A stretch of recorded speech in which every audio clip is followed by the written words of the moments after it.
हम लोग अशिक्षित हैं, हम लोग बेरोजगार हैं, गरीब है पर नीच नहीं है, ये पक्का मुझे पता है. What is Mahar? सो महा मीन्स ग्रेट, आर मीन्स धम्म चक्र की आरी, एंड ये महायाना की स्कूल है. आज आपके नागपुर में डोंट फील बैड सबसे ज़्यादा फिल्में बनती हैं ऑन बाबा साहेब, और सबसे घटिया फिल्म नागपूर में बनती है. माझ्या बापानी संविधान लिहिलं तो सगळ्यांचाच बाप आहे, तुमच्या एकट्याचा बाप नाही आहे. तो अख्ख्या भारत देशाचा बाप है. तो मुझे किसी ने बोला कि यार बाबा साहब पे प्यार करने वाली और उस पर फिल्म बनाएगा, तो मैं उन लोगों को तो इतना ही कहना चाहूँगा की बाबासाहेबांच्या प्रेमात आम्ही आत्ता पडलोय. तिने तर साक्षात बाबासाहेब पाहिला. बाबा साहब का संस्कृत का कितना ज्ञान है, इट इज़ डिबेटेबल. हम लोग डिबेट नहीं करते, मगर हमारे लोगों को भी और उनके लोगों को भी एक समझना पड़ेगा. वो जलाने वाले हाथ बाबा साहब के नहीं थे, वो सहस्त्र बुद्धे के थे जो पीएचडी में संस्कृत थे. मेरे बाबा साहब ने 22 प्रतिज्ञा में किधर भी क्रिश्चियंस के पास जाने के लिए मना नहीं किया, ना मस्जिद में जाने के लिए मना किया, सिर्फ हिंदू धर्म के पास जाने के लिए मना किया. आज मैं जय भीम बोल के आज भी मैं बाबा साहब के नाम पे उड़ रहा हूँ. All Khans were Buddhist. तो उसके बाद मुझ पर केस हुई थाईलैंड में. नमो बुद्धाय, जय भीम दोस्तों. मैं हूं आपका दोस्त मिथिलेश और आपने देखना शुरू कर चुके हैं एमजी ब्लॉग्स. दोस्तों जैसे कि मैं आपको बताना चाहूँगा कि हमने गोल्डन मैन तो बहुत देखे हैं, लेकिन आज मैं आपको ऐसे गोल्डन मैन से मिलाऊंगा जिसे देखकर आप मंत्रमुग्ध हो जाओगे. जी हाँ, ऐसा क्यों बोल रहा हूँ मैं? क्योंकि ये गोल्डन मैन अम्बेडकरवादी है और संपूर्ण दुनिया में 3 कंपनियों को समुंदर से सोना निकालने का जो है वो कॉन्ट्रैक्ट दिया गया है. उसमें से एक कंपनी इंडिया की है और वो एक अम्बेडकरवादी की है. ये वीडियो दोस्तों अंत तक जरूर देखना, क्योंकि आपकी जिंदगी बदल सकती है. क्योंकि ये लाए हैं अम्बेडकरवादियों के लिए एक ऐसा प्लेटफॉर्म जिसे अगर आप अच्छे से फॉलो करोगे तो आप भी करोड़पति बन सकते हो और फाइनेंशियली खुद के परिवार को आप सेटल कर सकते हो. तो सर आपको नमो बुद्धाय, जय भीम सबसे पहले, और आपका स्वागत है मेरे चैनल पर. आपने जो सर ये स्कीम लाई है अम्बेडकरवादियों के लिए, थोड़ा उसके बारे में आप थोड़ा प्रकाश डालिए.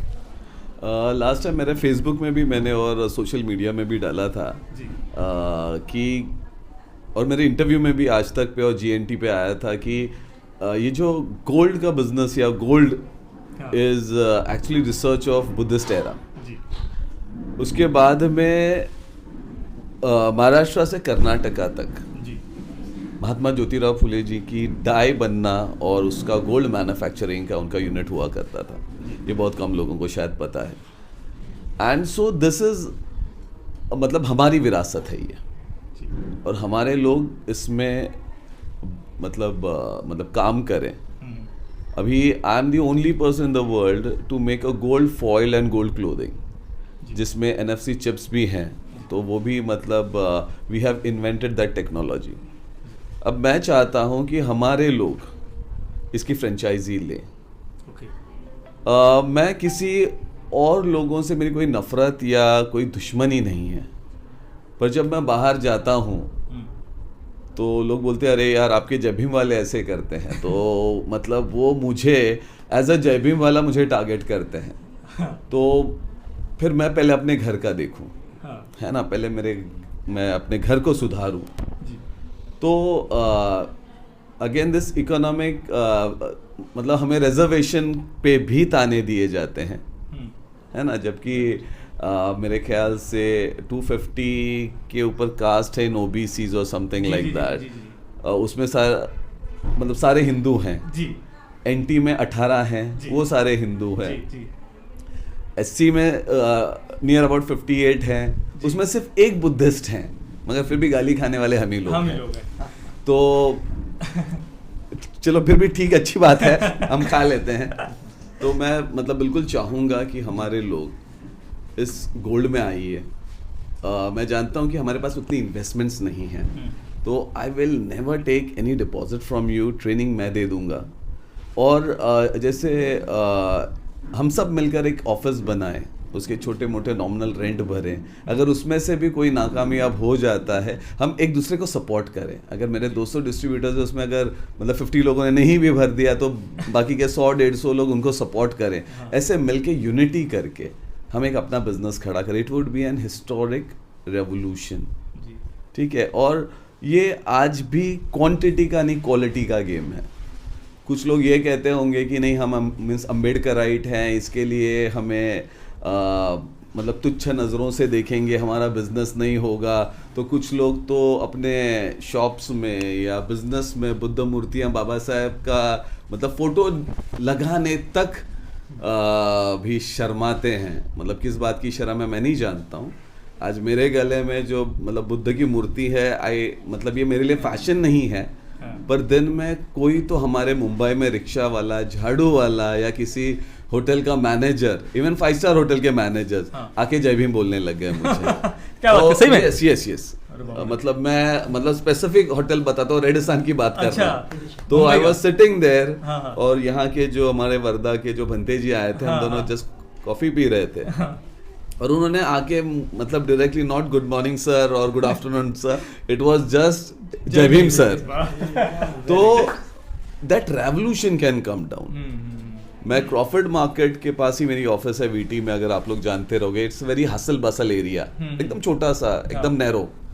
और जस्ट मेरी पार्क हो रही थी गाड़ी, मैं अपने ड्राइवर के साथ और मेरे मैनेजर के साथ खाना खा के जस्ट गाड़ी में बैठ रहा हूँ। सामने एक बीएसटी बस, आपने बीएसटी बस मुंबई की देखी होगी, और उतने ट्रैफिक में, और उसने इतना जोर से ब्रेक मारा।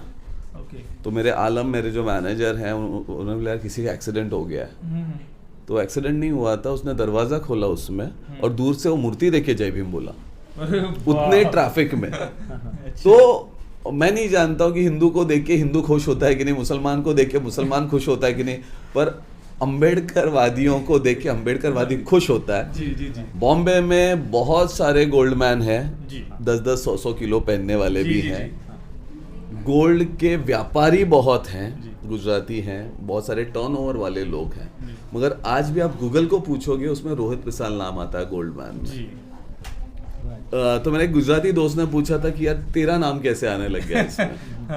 तो मैंने बोला कि सारे गोल्डमैन, सारे बिजनेस गोल्ड वाले एक परडे में, और दूसरे परडे में रोहित पिसाल, क्योंकि रोहित पिसाल के जबान पे जय भीम है। उस जय भीम की जो ताकत है, तो मेरा वजन हमेशा ही सबसे ज्यादा ही होगा, है ना। तो इसके लिए I feel very proud of myself, और आई विल बी वेरी मतलब blunt to say that M O Mathai की किताब है रोजेज इन दिसंबर, उसमें जब एमओ मथाई बाबा साहब के पास गए और उनके कानों में कहा कि Gandhi wants you to write the constitution, तो बाबा साहब बोलते हैं when you wanted Ramayan, you went to Valmiki. When you wanted Mahabharat, you went to Vyas. When you need Indian constitution, you are coming to me. We are 3 scheduled caste of this country. तो इस देश का रामायण लिखने वाला, महाभारत लिखने वाला, उसके बाद में उसमें क्या डाइवर्जेंस हो गए, let's not talk about it, that's not our subject, but इस देश का रामायण, महाभारत और इस देश का संविधान लिखने वाला एक शेड्यूल कास्ट है। तो we have lot of powers in our self. और एज अ बुद्धिस्ट मेरी ज़्यादा करके पढ़ाई थाईलैंड में ही हुई। तो मैं जब बेरोज़गार था तो मुझे मोनेस्ट्री ने अंग्रेज़ी सिखाने के लिए गांव-गांव में भेजा था। तो वहाँ लोग मुझे बांग बोलते थे। बांग तो बड़ा अजीब सा नाम लगता, बांग है ना, वियर्ड लगता है। तो मगर पाँव भी पड़ते थे। तो मेरे डेनमार्क के दोस्त थे, मैंने बोला यार मुझे बांग बोलते हैं, बड़ा अजीब लग रहा है। बोलते you don't know what is बांग? बोला नो, नॉट एट ऑल। बांग का मतलब the man who has come from Buddha's land. इसलिए वो मेरे पाँव पड़ रहे थे, जो हमें इज्जत मिल सकती है just because we are from Buddha's land. तो हमें किस बात की शर्म है मुझे आज तक नहीं मालूम, क्योंकि ये मैं ऐसे नहीं बोल रहा हूँ, मतलब it could be a controversial also. आपने मतलब मंगल पांडे फिल्म देखी होगी। जी देखी। उस फिल्म में मतलब पांडे जी के मुंह में गाय की चर्बी आती है। एंड फिर वो रेवोल्यूशन खड़ा हो गया। उस टाइम पे जो मुस्लिम्स थे, अशफुल्ला खान थे उसमें, उनके मुंह में सुअर की चर्बी आई थी। तो एक रेवोल्यूशन खड़ा हो गया था। आपने कभी सोचा कि महार बटालियन 21, 22 मतलब किस वजह से लड़ा? फिर एक गाय के चर्बी के वजह से लड़ा, दूसरा सुअर की चर्बी के वजह से लड़ा, और शायद हम हमारे चर्बी के वजह से लड़े क्योंकि पेट्रियोटिज्म की चर्बी हम में ज्यादा थी। We are real patriotics. जैसे कि आप सावरकर जी का आप देखेंगे, नी मज सीने परत मातृभूमीला सागरा प्राण तळमळला, की हे सागरा मला परत घेऊन चल माझ्या मातृभूमीला. तर कदाचित त्यांना माहिती आहे की आम्ही चित्पावन ब्राह्मण आहे, लोक पायाच पडतील. पण तेच माझे बाबासाहेब ज्यावेळी परत येत असतील तर वो क्या बोलते होंगे की बघ ना सागर इथे डॉक्टरेट घेतलं, PhD घेतलं, सगळं घेतलं, पण माझ्या मातृभूमीला गेलो तर मला घोडभर पाणी नाही मिळणार, माझ्या सावलीला नाही शिवणार, आणि तरी तो माणूस तिथे जातो. This is patriotism. सो मतलब कहने का मकसद ये है कि जय भीम बोलने से जो शर्म जो मतलब करते हैं, मैं उनको तो कन्विंस भी नहीं कर रहा हूँ. मतलब दैट इज नॉट आवर्स. ठीक है ना.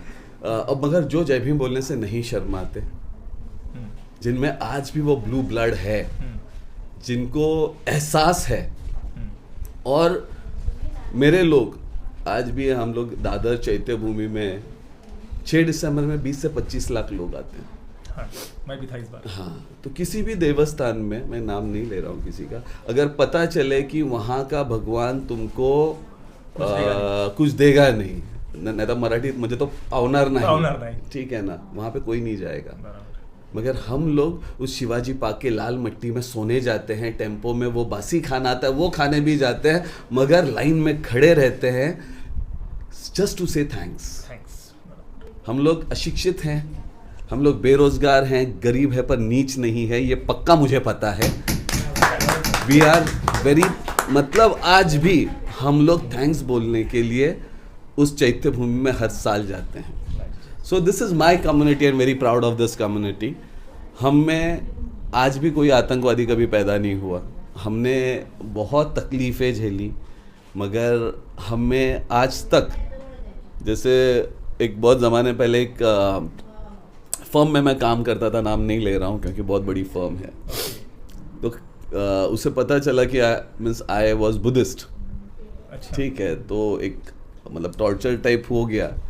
तो उसने बोला कि मुझे यार तुम्हारे लोग वो ट्रेन जलाते हैं, बस जलाते हैं, आप मतलब रोक नहीं सकते हो क्या, आपको रोकना चाहिए. तो मैंने बोला क्या करेगा कि हम गोधरा कांड जैसे पेट फाड़ के बच्चा नहीं निकाल पाए, ना तो बॉम्ब ब्लास्ट कर पाए, वहाँ पे छोटा बच्चा बूढ़ा सबको उड़ा पाए. हमारे बेवकूफ़ लोग हैं जो ट्रेन बस के लोग खाली करते हैं, उनको घर पे पहुंचाते और खाली बस जलाते. कितने बेवकूफ़ लोग हैं, है ना. तो आज तक हमने इस देश के खिलाफ आज तक कभी कोई स्टेप नहीं ली. सो ऐसे कम्युनिटी को तो प्राउड फील होना चाहिए. और आने वाले कल I will like to take an opportunity and come on your television कि वी आर प्योर बुद्धिस्ट. 1956 में सिर्फ हमारी घर वापसी हुई है जी, नहीं तो हम तो प्योर बुद्धिस्ट हैं. इस महाराष्ट्र में आप इतनी सारी लेनियां जब देखते हो, उस बात से आपको एहसास हो जाएगा वी आर प्योर बुद्धिस्ट. आता मी घाटावरचा आहे, आमच्या इकडे कुंकवाचा करंडा आजही अशोकाचा स्तूप आहे तो. इफ यू सी दैट कुंकवाचा करंडा, इवन जो काला मंगलसूत्र है, I don't know, it will be controversial but I just speak जो भी जिसको समझ में आता है. त्रिशरण बोलने के लिए बुद्ध ने विरुद्धक को पहले रुद्राक्ष दिया था. उसका एक काला मणि उसने कौशल्या अपनी बीवी को पहनाया, तो लोगों ने कहा कि काला मणि means negative, but that's not negative. उसने बोला ये अंधकार है, जहाँ पे ज्ञान का प्रकाश नहीं पहुँचा वो अंधकार. वी आर नाइफ, इनोसेंस है, ठीक है ना. तो हमारे बुद्धिज़्म में शादी के 2 स्टेप्स हैं. हम जब पहली जो शादी करते हैं तो हमारी कुछ ज़रूरतें होती हैं. ये मेरा खाना भी पकाएगी, मेरे बच्चों को भी संभालेगी, मेरे बर्तन भी धोएगी. This is 1 step. And second step is कि मैं भी बुद्ध जैसे बुद्ध बनूंगा और तुझे भी यशोधरे जैसे अर्हत मैं बनाऊंगा और फिर वो काला मणि निकालूंगा. This is the second step. That's why we were as a symbolic, और वो हमारी कमिटमेंट है कि एक दिन इस मंगलसूत्र को मैं निकाल के तुझे भी मैं अर्हत बनाऊंगा. ये हमें हमेशा याद रहे, इसलिए वो काला मंगलसूत्र हम पहनते हैं. No doubt it's very pious thread, but still this is a commitment to women, to my wife, that I will become Buddha and I will take you to on that path. क्योंकि Buddha is the only family man, I can say that. कारण because अपने बीवी को अर्हत बनाने वाला, अपने माँ को अर्हत बनाने वाला, अपने बेटे को अर्हत बनाने वाला दुनिया में ऐसा कोई नहीं है. He is the only person. So he is a complete family man. उसने कुछ छोड़ा नहीं है, उसने सबको वहां तक पहुंचाने की कोशिश करवाई. अपने सगे भाई आनंद को है ना, अपने जितने भी उस टाइम पे उसके मतलब उनके जितने रिलेटिव्स थे who followed him, all of them became arhats और Buddhas. So he was a complete man. और उस रिलीजन को मैं बिलोंग करता हूँ. अभी द वर्ड महार ऑल्सो, मैं मतलब ये भी बता देता हूँ कि मतलब हमने महात्मा ज्योतिराव जी का फुले का पढ़ा, हमने बाबा साहब का भी पढ़ा, but if you go abroad, Google भी चेक करोगे, महार नाम की यूनिवर्सिटीज़ हैं, महार नाम की बुद्धिस्ट पगोडाज हैं. तो I started with that research कि व्हाट इज़ महार. सो महा मीन्स ग्रेट, आर मीन्स धम्म चक्र की आरी, एंड ये महायाना की स्कूल है जो दिगनाग ने शुरू की. Now this is also one story. Yeah, and that was a proud word at that time. जैसे द वर्ड भंगी, आज उसको बहुत गाली मानी जाती है, बट जो यज्ञ को भंग करते थे, वॉरियर्स थे, उनको भंगी कहा गया था. और उनके अभी वो मतलब हाथ से हथियार छीनकर हाथ में झाड़ू आ गया उनके हाथ में. सो ये वर्ड का जो करप्शन बाद में हुआ, ठीक है ना. फॉर एग्जाम्पल हम लोग जोहार बोलते थे. जोहार. ना लोगों को ये भी पता नहीं कि जोहार का मतलब क्या है. जय जोहार. जब कोई हिंदू लड़ता था, मराठा लड़ता था, वो हर हर महादेव बोलता था. जब मुसलमान लड़ता था तो अल्लाह अकबर बोलता था. मगर जो हमारे लोग थे वो जोहार बोलते थे. जोहारचा अर्थ मोडेन पण वाकणार नाही, म्हणजे त्या मनगटावर तो विश्वास होता. ये जोहार वर्ड आप you can connect it with Buddhism. अगर आपने पद्मावती फिल्म देखी, हाँ. उसके स्टार्टिंग का अगर एक छोटा सा स्लॉट देखा, तो उस स्लॉट में दिखा है शी वॉज बुद्धिस्ट. वो श्रीलंका से आती है. और जोहर का जो सिस्टम है, it is started by Buddhist. आज भी 5 Buddhist Monks of Tibet China के खिलाफ खुद को जला के लेते हैं कि हम हथियार नहीं उठाएंगे, पर हम आपसे डरते नहीं है, क्योंकि छोटा सा भी चटका बैठेगा तो कितना दर्द होता है. वो खुद को जला के लेते हैं. तो that is Johar. Sir, film से याद आया कि आप प्रोड्यूसर भी है और बाबा साहब पर फिल्म बनाने वाले, उसके बारे में थोड़ा बताइए. मैंने unposted love letters to Bhimrao, ये हॉलीवुड में पहली बार एक कोशिश की. अनफॉर्चुनेटली उस टाइम पे कोविड आया and Ukraine war, that female that heroine was Ukrainian. सो वो अटक गई. फिर सेकेंड टाइम मैंने ट्राई की, पूरी कंप्लीट हुई, but I am not satisfied, क्योंकि बाबा साहब की फिल्म अगर बने ना तो वो बाबा साहब जैसी बने. आज आपके नागपुर में, डोंट फील बैड, सबसे ज़्यादा फिल्में बनती हैं ऑन बाबा साहब, और सबसे घटिया फिल्म नागपुर में बनती है. थोड़े से पैसे लाते हैं और बोलते हैं कि नहीं हम तो बाबा साहब का काम करें. आप बाबा साहब पे एहसान नहीं कर रहे हो. First of all you have to understand this. एक फिल्म का नाम नहीं ले रहा हूँ, फिर भी उसमें वो बाबा साहब के पॉइंटेड शूज़ दिखाएं. वो मिथुन के टाइम में आते थे पॉइंटेड शूज़, वो फ्लैट शूज़ मतलब पहनते थे ऑफ बाटा. या तो आप आधा कैमरा मार सकते हो, छुपा दो, नहीं मिल रहे शूज़ तो. हाँ, उनके क्राउड में दिखाएंगे वो टी शर्ट, वो 9 नंबर ऐसे टी शर्ट पहन के क्राउड बैठे हैं. एक फिल्म में तो बाबा साहब को स्पाइक कट दिखाया है. ठीक है ना. तो ये जो चीजें हैं,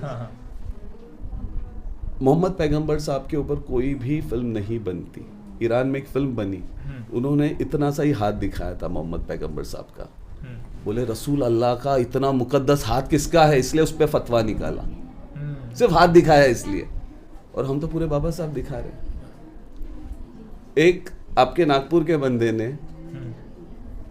बाबा साहब पे फिल्म बनाई, उसका एक्टर गुजराती में बी ग्रेड का काम करता है. अच्छा.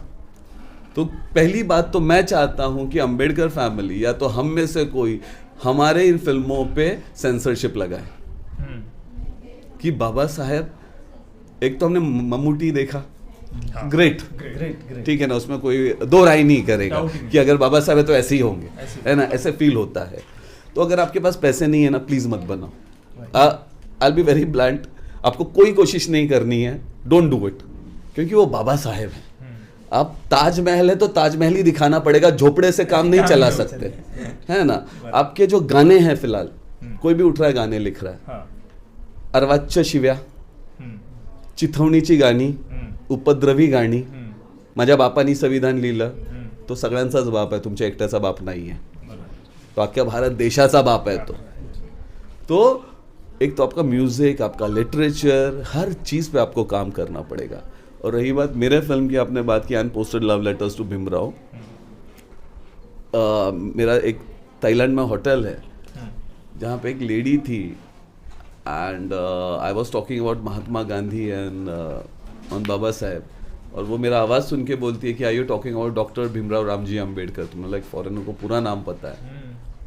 तो उन्होंने कहा कि दूसरे दिन आप आना, मुझे मिलना। तो मैं थोड़ा भूल गया था, फिर भी उन्होंने फ़ोन करके मुझे बुला लिया। उनकी दादी को बाबा साहब से प्यार था, मोहब्बत थी। It was one sided. उनके लेटर्स मेरे पास ओरिजिनल लेटर्स हैं। ओके। उन्होंने डालने से मतलब आज दूंगी कल दूंगी, बाद में पता चला कि ही इज मैरिड, तो कभी डाला नहीं, वो मतलब लेटर ही नहीं दिया। वो हार्ट ब्रोक होता है, मगर फिर भी वो औरत लिखना नहीं छोड़ती। जैसे बेंजामिन फ्रैंकलिन, वो किसी को गालियां भी देते थे तो वो लेटर लिखते थे, ड्रॉर में रखते थे, 2 घंटे बाद वो शांत हो जाते थे, फिर फाड़ देते थे। तो she is to write the feelings, क्योंकि अभी मुझे डर नहीं है। उस लेडी की अगर आप कहानी सुनोगे, सीरियसली जो सेक्रीफाइस उन्होंने किया, अग्नेस होल्स एले हॉर्ड की थी, डेनमार्क की थी, और उन्होंने उसमें से 2 इंसिडेंट्स मैं फिर भी बताना चाहूँगा क्योंकि बहुत टाइम हो जाएगा पूरी कहानी बताने में। तो 17 साल की अग्नेस है और बाबा साहब 22 साल के हैं। ठीक है। तो कहती कि तुझे इतना ज्ञान है, इतना नॉलेज है, तो why don't you go to your country and write laws for your country, your people, for women. तो बोलते you don't know I am untouchable. उनकी आंखें भर आती है। अब 17 साल की लड़की को पता नहीं है व्हाट इज अनटचेबिलिटी। वक्त गुजर गया, बाबा साहब यहाँ आते हैं और वो यहाँ कॉन्स्टिट्यूशन लिखते हैं। वहाँ पे वो लड़की अभी औरत और बुढ़ी हो चुकी है, सॉरी, वो लिख रही है, yes Bhimrao you are untouchable because no one can touch your intellect, no one can touch your compassion, no one can touch your patriotism, you are untouch and you are untouchable. आज तक untouched मतलब किसी को उसको छूने की औकात नहीं है। आज वो अनटचेबल हम सबको वापस बनना पड़ेगा।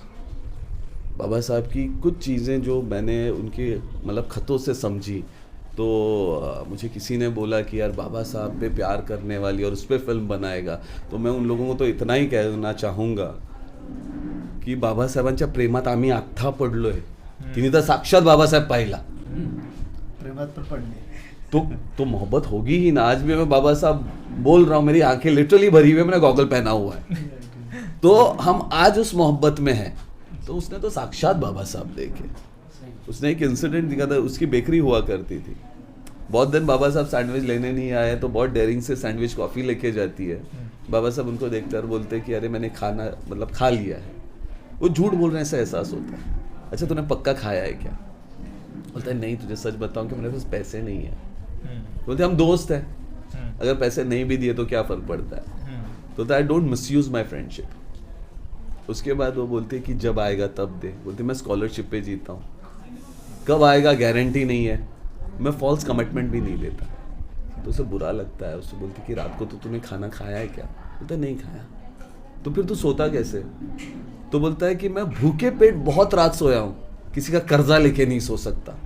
दैट वॉज बाबा साहब. ठीक है ना. तो उनका वो जो लेटर्स मैंने पढ़े, जब मुझे एहसास हो गया कि ये फिल्म आनी चाहिए, कि जो उस औरत ने मीन्स मतलब बाबा साहब 6 दिसंबर को जाते हैं, उसे 8 तारीख को पता चला. मतलब उस पीरियड में 8 दिसंबर को 9th को उनकी डेथ हुई. अरे that was Agnes Henry holes. तो वो जो मोहब्बत है, ये कुछ एक उसने वो गुरु की नज़र से देखा. मतलब वहाँ का इंसिडेंट है कि उसके लिए उसकी प्रेस जलाई गई. उसको मतलब बाद में विधवा बनी. उसके 2 बच्चे थे, एना लीजा. तो न्यूज़पेपर में सिर्फ बाबा साहब के बारे में लिखती थी. अभी उन लोगों को क्या फ़र्क पड़ता है कौन है बाबा साहब, क्या करना है. तो चर्च में बुलाया गया और डेनमार्क में बड़े ही मतलब ऑर्थोडॉक्स हुआ करते थे. तो सारे चर्च के सामने उसे बुलाया गया that you are writing about some Asian guy. तो आपके कैरेक्टर पे क्वेश्चन मार्क आ गया है, ब्लॉट है. तो वहाँ पे वो हर औरत को, हर मर्द को पूछ रही है, do you love Jesus, do you love Jesus. तो हाँ वी लव जीसस। तो बुढ़ी को बोलती है कि तेरी एज हो गई है फिर भी प्यार कर रही है। हाँ, किसी को बोले तेरी मतलब तू शादीशुदा है और फिर भी प्यार करती प्यार है। कर रही है, हाँ, फिर वो फादर बोलता है कि तू क्या बकवास कर रही होती कि डू यू लव जीसस? बोलता है यस आई लव जीसस। तो फिर वहाँ बोलती है कि होमोसेक्सुअलिटी इज क्राइम। बोलता है no he is all mighty God. बोलता in that way he is my all mighty God, जो यहाँ पे लोगों को अपने हक दिलाने आया है। He is a saviour, he is messiah. वो लोगों को पानी पिलाने आया है, उनकी प्यास बुझाने आया है। और मेरे कैरेक्टर पे यहाँ पे कोई दाग नहीं लगा सकता। और अगर एक फादर मोहब्बत का मतलब ही नहीं समझे तो फिर क्या फायदा है। तो इसका शूट हो चुका है कंप्लीट? फिल्म कंप्लीट हुई पर मुझे कुछ पसंद नहीं आई। मैं वापस उसको रिस्टार्ट करूंगा क्योंकि वो बाबा साहब की फिल्म है। जी, क्योंकि हमने सिख से क्यों यू टर्न लिया ये आज तक लोगों को नहीं मालूम। बाबा साहब अडोल्फ हिटलर से मिलने गए थे, ये उसके खत बोल रहे हैं।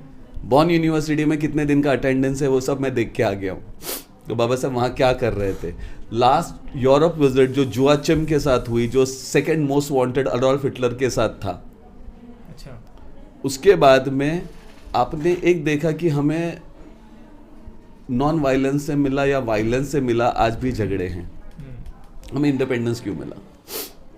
तो वो कहती है हमें इंडिपेंडेंस बार्टर सिस्टम में मिला।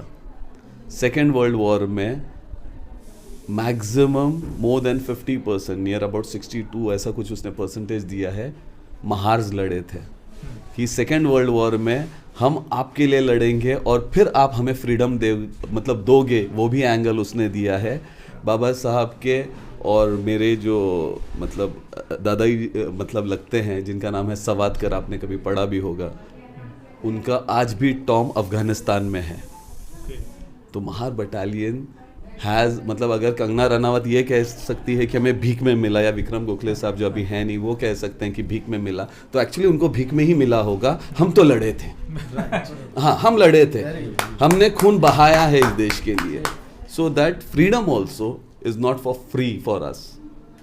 सो ये उस फिल्म ने मेरे बहुत सारे नज़रिया बदल दिए। बाबा साहब को पटियाला के किंग, उसके न्यूज़पेपर कटिंग्स है मेरे पास में, अपनी बहन दे रहे थे क्योंकि ये शादी के लिए। उस टाइम पे बाबा साहब ने कहा कि नहीं मैं शादी अभी तो नहीं करना चाहता हूँ। उन्होंने खालसा कॉलेज माटुंगा का मांगा था और बाद में अंबेडकर भवन की उन्होंने जगह ली थी। और जब उन्होंने यू टर्न लिया, उस यू टर्न के लिए भी आप बाबा साहब का पेट्रियोटिज्म देखना कि 20 million Sikh, 60 million Mahar, 80 million अगर होता था तो उस वक्त पे सिखिस्तान बनने वाला था, जो आज उसको खलिस्तान कहते हैं। एंड बाबा साहब वहाँ से भी यू टर्न लेते हैं जुआचिम को मिलने के बाद, क्योंकि Adolf Hitler was supporting it. ठीक है, तो बाबा साहब का कितना पेट्रियोटिज्म है जो हमें पता ही नहीं है। तो ये फिल्म आना ये बहुत ज़रूरी है। I will say that is unpurchasable man, uncorruptible man, and he is the most misunderstood man in the Indian history. आज हम लोग कहते हैं कि अगर आपको मतलब बनाना है तो एक हमारे तिवारी साहब करके हैं जिन्होंने 1.25 घंटे का मतलब मनुस्मृति पे उन्होंने बताया है, मनुस्मृति पे कि मतलब जस्टिफिकेशन दिया है। उन्होंने सवाल उठाए हैं कि बाबा साहब का कितना ज्ञान था संस्कृत के ऊपर। सेकंड कि जो भी उन्होंने जलाया तो उन्होंने बुद्धिज़्म के साथ कंपैरिजन बहुत सारी चीज़ें की।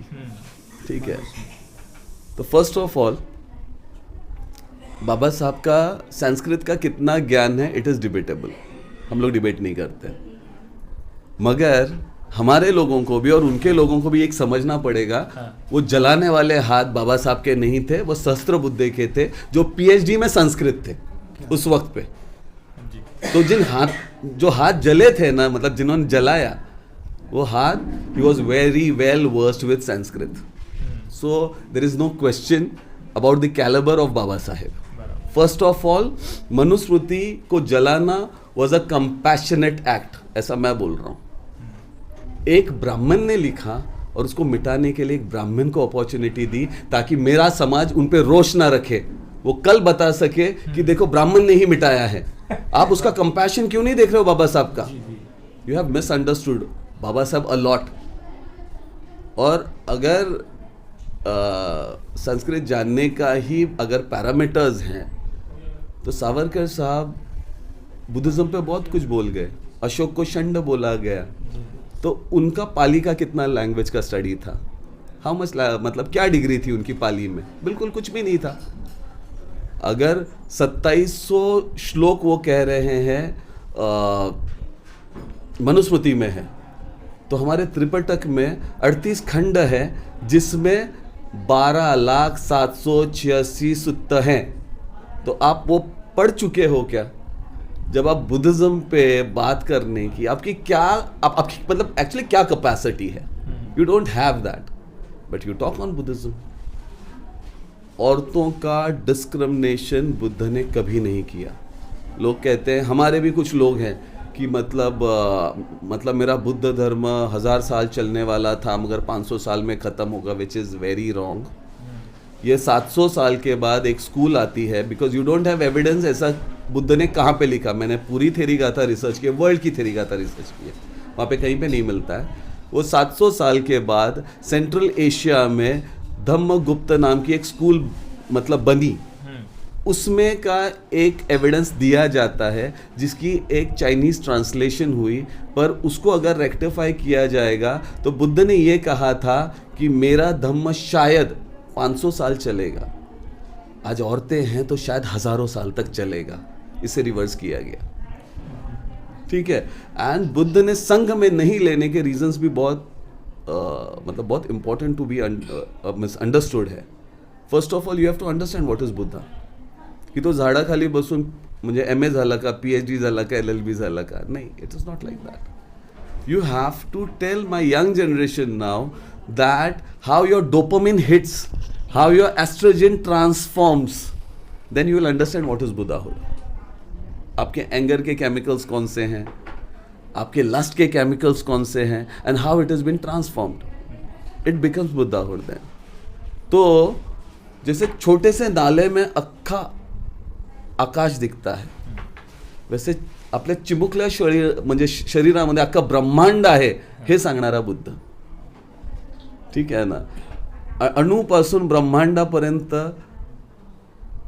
ज्याचा बोध घेतला तो म्हणजे बुद्ध, तो त्याचा साक्षी राहिला तो म्हणजे बुद्ध, म्हणजे त्याचा प्रमाण तो म्हणजे बुद्ध। कि मतलब कुछ टाइम पहले हमारे पास वो ट्रिंग वाले फ़ोन हुआ करते थे, 10 नंबर याद रहते थे। आज मोबाइल की वजह से खुद का भी नंबर याद नहीं रहता है। तो वो इंद्रियां जो अपनी है बट वो जागृत नहीं है, और वो बुद्धा ने की। कि हमारी माँ को ऐसा लगता है कि 7 समंदर पार मेरा बेटा है और उसके साथ कुछ बुरा हुआ, एक फील आती है। Those are vibes and Buddhism is research. अभी बहुत लोगों को ये नहीं पता व्हाट इज धम्मा। अगेन मतलब हमारी बात हुई जी जी हाँ, उसके बारे में थोड़ा बताइए। हाँ, जैसे the word religion, religare, it is a Latin word. एक कल्चर जिसको फॉलो किया जाता है उसको रेलीगैर कहते हैं। Islam, Arabic word, surrender to Allah. Now it is dhamma. It's the and it's aham. Dham. Okay. The is spiritual growing or cleansing of the body or mind or soul. Or that is aham. Dham. It is my spiritual growing, my cleansing is दो word में आपको पूरा Buddhism समझ में आएगा. So it is very beautiful to understand. And मुझे बुरा लगता है, नो डाउट दलाई लामा जी बहुत ग्रेट है। आज सुबह ही मेरे उनके सेक्रेटरी से बात हुई मतलब वीडियो कॉल पे, बट मैं चाहता हूँ कि इस दुनिया को बहुत दम देने वाले हम लोग हैं, तो we should be parent, no. हमारे यहाँ संघ राजा हो, instead of that politics, why can't we work on Buddhism. जो भी लोग आपको बताते हैं कि राज्यकर्ता समाज बना, वो सब आपको लॉलीपॉप देते हैं, नई दुकान खोलते हैं। आप 8 लोग मेरे मिल गए तो मेरी दुकान बन गई और आप मुझे वोट दे दो, हमारे डिपॉजिट जब्त हो जाते हैं। तो क्यों ना हम बुद्धिज्म पे काम करें। मैं मतलब जिस लोकेलिटी में रहता हूँ वहाँ सारे क्रिश्चियंस हैं, उनकी कोई पॉलिटिकल मतलब कुछ मूवमेंट ही नहीं है, नहीं। बट संडे को चर्च में रिलीजियसली रहते हैं वहाँ पे, वो अब्रॉड में पढ़ते हैं, उनकी एजुकेशन अच्छी है, उन्होंने आपस में खुद के लिए काम किया है जी। ठीक है। आप सिंधीज को देखो, आप सिखों को देख लो, सिर्फ जय भीम वालों में रोज एक नई पार्टी खुलती है, एक नीला झंडा लेके घूमते हैं। चलो नीले पे भी बात कर लेते हैं। नीला जो रंग है वो बाबा साहब ने आसमान का दिया, ब्रह्मांड का, it is very spiritual colour. आता तो आम्ही जांभळाचा केलाय, तिथून सुरुवात आहे टू अंडरस्टँड बाबासाहेब, अंडरस्टँड ना? ठीक है ना। अभी कुछ लोग ये कहेंगे मुझे कि बाबा साहब कहते हैं कि at one and in your constitution he is saying कि आप किसी भी रिलीजन को फॉलो करो, आप कहीं पर भी जाओ, आप फ्री हो। वापस 56 में आते हैं और आपको 22 वाउस देते हैं। Okay, isn't it contradiction? है ना, बट इट्स नॉट कॉन्ट्रडिक्शन, मेरे बाप ने लिखा है तो, क्योंकि मेरा पूरा कॉन्स्टिट्यूशन समता, स्वतंत्रता और बंधुता पे है। मेरे 22 प्रतिज्ञा में उन्होंने हिंदुइज्म पे लिखा है, यानी वर्ण संस्था पे। जहाँ पे वर्ण संस्था है वहाँ समता आ नहीं सकती, वहाँ स्वतंत्रता नहीं है, वहाँ बंधुता नहीं है। मेरे बाबा साहब ने 22 प्रतिज्ञा में किधर भी क्रिश्चियंस के पास जाने के लिए मना नहीं किया, ना मस्जिद में जाने के लिए मना किया, सिर्फ हिंदू धर्म के पास जाने के लिए मना किया, क्योंकि वहाँ पे ब्राह्मण्स हैं, ब्राह्मणिज्म है, वहाँ पे सुप्रीमेसी है, और जहाँ पे सुप्रीमेसी है, जहाँ पे हेजेमनी है, वहाँ पर मेरा कॉन्स्टिट्यूशन नहीं हो सकता। जहाँ ब्राह्मणिज्म है वहाँ मेरा कॉन्स्टिट्यूशन है, जहाँ कॉन्स्टिट्यूशन है वहाँ ब्राह्मणिज्म नहीं हो सकता। This is, he is on one page, he can not be contradictory. तो यही मेरा कॉन्स्टिट्यूशन है और वही मेरे 22 प्रतिज्ञा भी है। It's very simple to understand, but हमारे लोग इस चीज़ पे मतलब मेरे बाप ने अगर लिखा है ना तो वो कॉन्ट्रडिक्ट हो ही नहीं सकता एट एनी कॉस्ट। वो एक ऐसा इंसान है जो ये लिखता है कि ब्राह्मण्स यहाँ के ही हैं, जबकि लोकमान्य तिलक साहब कहते हैं कि बाहर से आए हैं। ठीक है, तो ही वॉज सो न्यूट्रल। वो थॉट्स ऑफ पाकिस्तान में he goes against some Muslims also, he was so neutral. उन्होंने कभी भी कॉम्प्रोमाइज नहीं किया। He was a leader, he was not a politician. First of all you have to understand this, कि आज भी मेरा कोई भी नेता ए क्लास से जेड क्लास तक, मतलब हर क्लास के नेता हैं हमारे पास, वो पीछे जितने मॉब है ना उसके ऊपर उड़ा करते हैं कि देखो मेरे पास कितने हैं, मॉब है, उस पे ही उड़ता है। आज मैं जय भीम बोल के आज भी मैं बाबा साहब के नाम पे उड़ रहा हूँ। आज मेरी आइडेंटिटी क्या है तो मैं जय भीम वाला हूँ, तो मैं मेरे बाबा साहब के नाम पे आज भी उड़ रहा हूँ, है ना। वैसा लीडर होना चाहिए। तो नो डाउट बाबा साहब तो कोई बन ही नहीं सकता है, आना मतलब पॉसिबल ही नहीं है। मैंने बहुत टाइम पहले, मतलब बहुत लंबा चौड़ा लिखा था, पर एक 2-4 लाइन ही सुनाता हूँ कि मतलब तेरे होते जन्म लिया होता, क्या बताऊँ आसमां में क्या से क्या हुआ होता, मतलब तू होता तो कैसा होता करके, मतलब तेरे होते जन्म लिया होता, क्या बताऊँ आसमां में क्या से क्या हुआ होता, सांस तू लेता जिंदगी मुझे मिलती, तेरे लिए हुए हर एक सांस में मैं भी एक सांस बनकर शामिल हुआ होता मनुस्मृति का मनहूस पन्ना, तेरे हाथों से जलकर फना हुआ होता मैं धर्मों के बंधनों से बंधा हुआ तालाब का पानी, तेरे लब को छूकर अपनी जिंदगी की प्यास बुझा देता, तेरे होते जन्म लिया होता, क्या बताऊं आसमां में क्या से क्या हुआ होता। ये बहुत ऐसा लंबा चौड़ा लिखा हुआ है,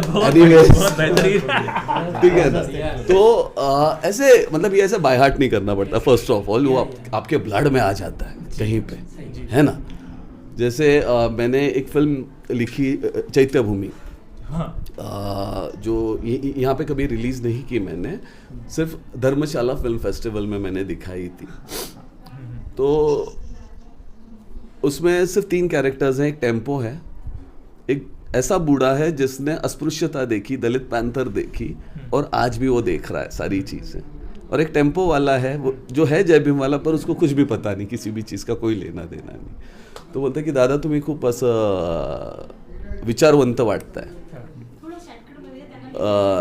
तो उसमें उसने एक उसका एक डायलॉग है की बोलतो विचारवंत, तो बोलतो कसला विचारवंत, बुद्ध आणि बाबासाहेबांचं तत्वज्ञान सोडून दुसऱ्यांच्या खरकट्यावर जगणारी नाकारती जमात, आम्ही कसले विचारवंत। समुद्राच्या खडकावर उभं राहायचं, त्याच्यामध्ये मुतायचं आणि आपल्या मुतामुळे त्या महासागराची खोली किती वाढली हे जन्मभर सांगत हिंडायचं. आम्ही कसले विचारवंत.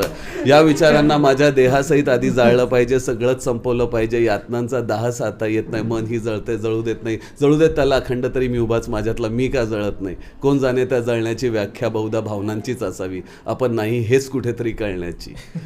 तो ऐसा नहीं है, अभी मुझे बायहार्ट नहीं करना पड़ता because it is in blood. So anyways अभी मुझे भी मतलब जाना है. नेक्स्ट टाइम मैं ज़रूर नागपुर आऊँगा, मैं पर्सनली मिलूंगा, विल टॉक ऑन इट.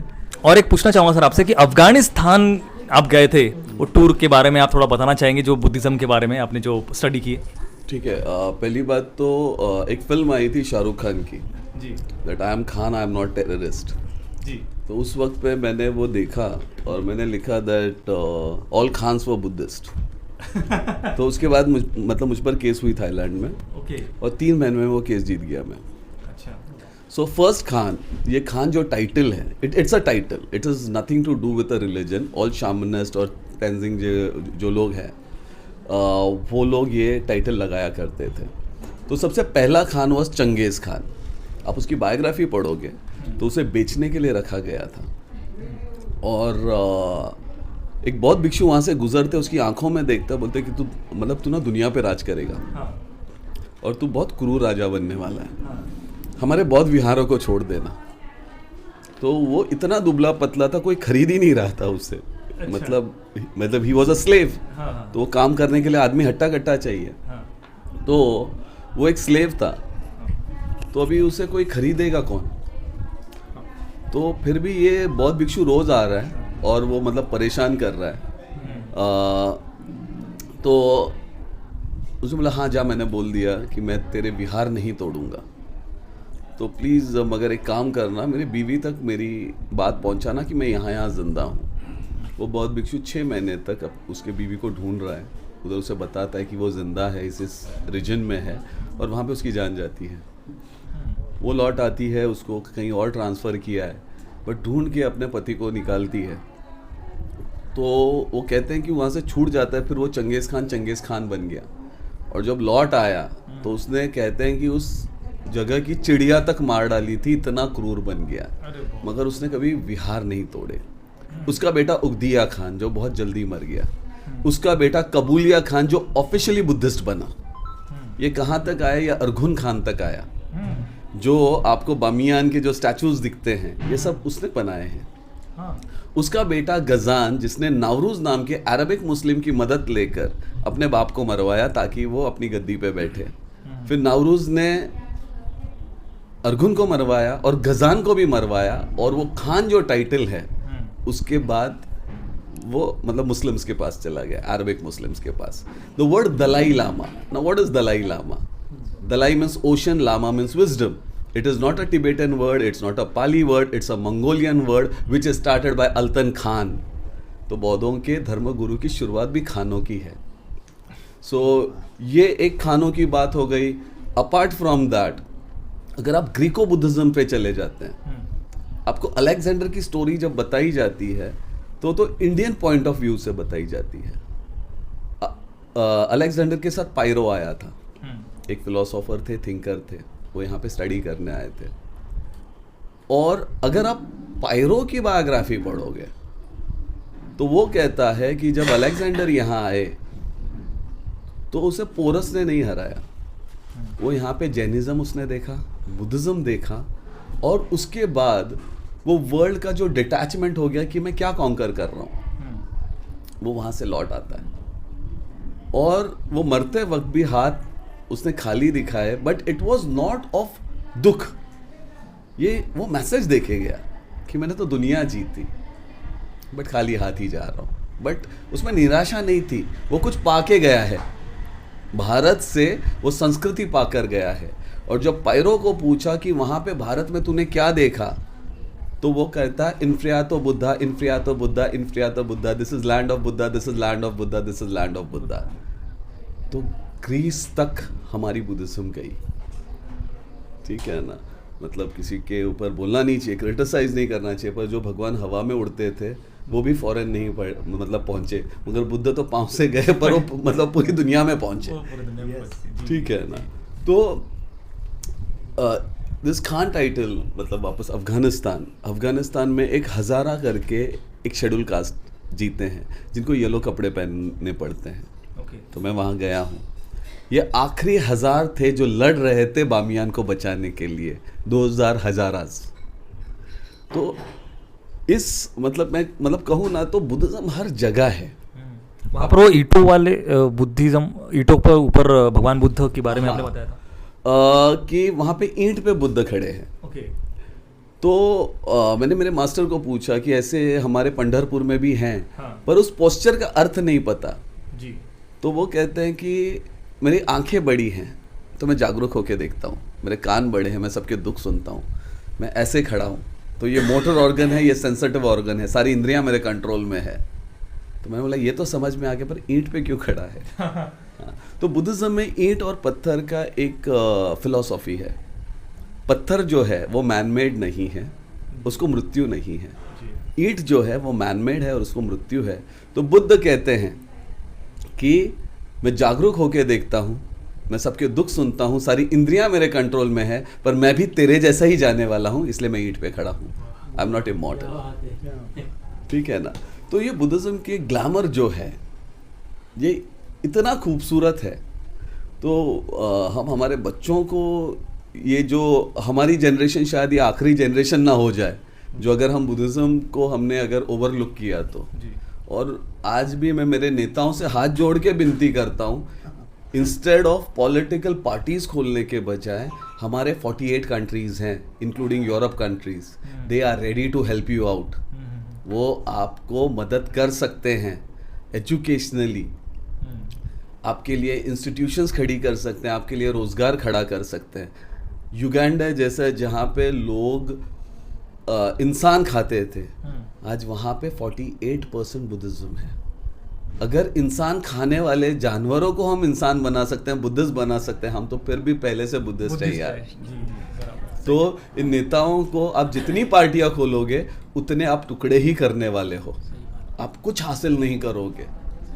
तो अगर इस समाज का कुछ अच्छा नहीं कर सकते हो तो बुरा तो मत करो, इतना ही बोल लूँगा मैं और बहुत कुछ पूछने वाला था लेकिन अभी आपके पास समय नहीं है, तो ठीक है कोई बात नहीं सर, हम नेक्स्ट टाइम अच्छे से मिलेंगे और होप आपके ऑफिस में मिलेंगे हम, ताकि मैं देखना चाहता हूँ वो सब कुछ जो मैंने देखा है वीडियोस में, जहाँ पर सोने की चेयर, साइकिल एंड पत्थर वगैरह सब कुछ जो कुछ भी है, और हो सके तो आपके साथ समुद्र में भी जाना चाहूँगा क्योंकि वो कवर करना देखना एक अलग ही क्या बोलते एक सपने जैसा रहेगा मेरे लिए। मतलब मैं चाहता हूँ कि मेरे जो बच्चे हैं वो मुझे मतलब ज्वाइन करें, not only for franchisee of the clothes but merchant navy के लिए अंडर वाटर की ट्रेनिंग मैं दे सकता हूँ। हम 82% वाटर है वर्ल्ड में, हम दुनिया के समंदर पे राज कर सकते हैं और that is my vision now. So let's join together and be very proud as a Jai Bhim वाला। ओके चलो जय भीम। तो ये थे दोस्तों रोहित पिसाल सर, जो कि समुद्र के बादशाह है और गोल्डन मैन इन्हें कहकर सब लोग जानते हैं। तो कैसा लगा ये इंटरव्यू दोस्तों, हमें कमेंट में जरूर बताओ और इस वीडियो को दोस्तों ज़्यादा शेयर, सब्सक्राइब और लाइक करना भूलें। चलो मिलते हैं नेक्स्ट वीडियो में ऐसी किसी इंटरेस्टिंग टॉपिक के साथ, तब तक के लिए आप सभी को नमो बुद्धाय, जय भीम।